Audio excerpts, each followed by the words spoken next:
Engine Book 1, Prologue, From Fire to Silence. In the beginning, there was no system, no empires, no borders, no gods with names, only survival. The first tools were not inventions. They were extensions of hunger, stone striking bone, hands shaping edges, cuts becoming cleaner. Technology began long before anyone called it that.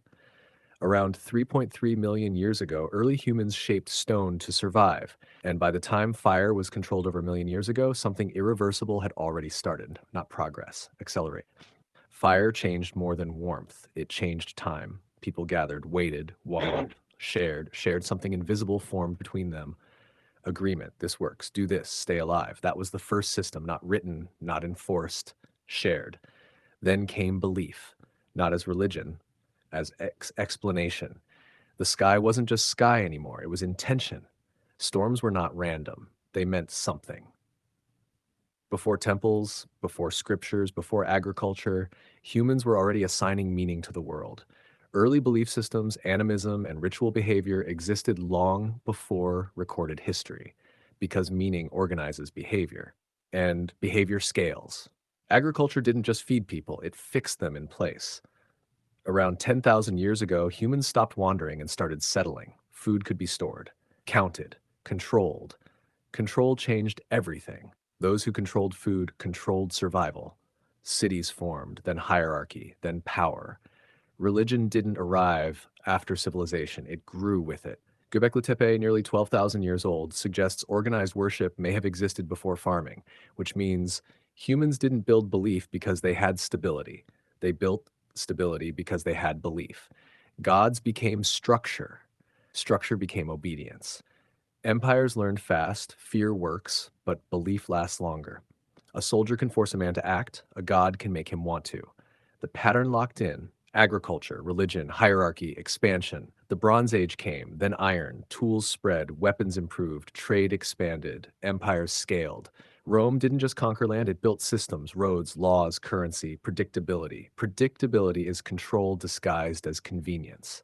At the same time, belief refined itself.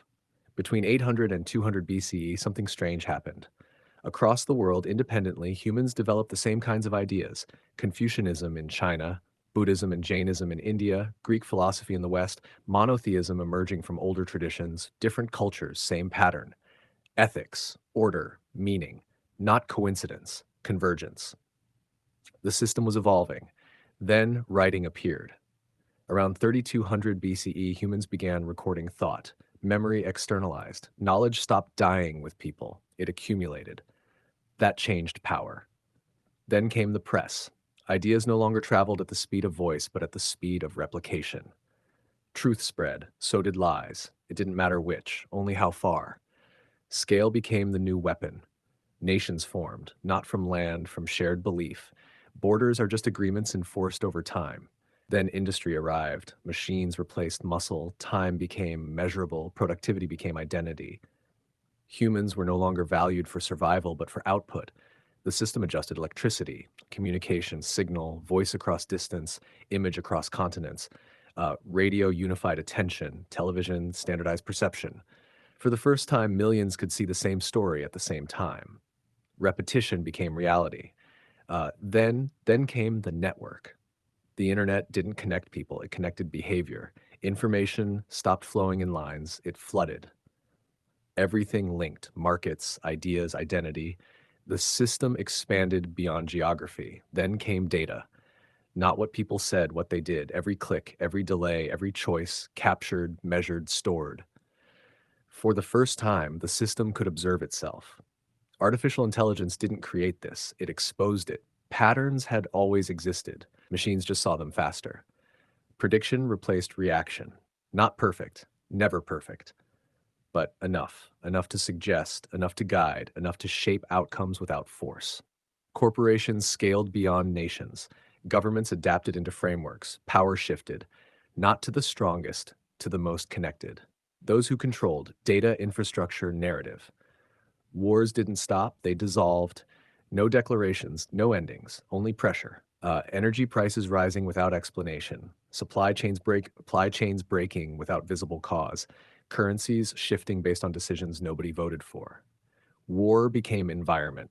By 2026, nothing looked different. Cities stood, governments operated, religion remained, technology advanced. But underneath, alignment had replaced control. People still chose, but choices existed inside systems designed long before the decision was made. Life improved, and that was enough. Because improvement is the most convincing system ever built. No one asked what was being traded, because nothing appeared to be taken, only optimized. And optimization feels like freedom until it becomes expectation, until deviation becomes error, until uncertainty becomes unacceptable, until the system no longer reacts but anticipates. And once a system anticipates, it doesn't need to control. It only needs to continue. That was the moment the engine became invisible, not because it disappeared, because it became everything. The quiet engine. It was never built in one place, never designed by one hand.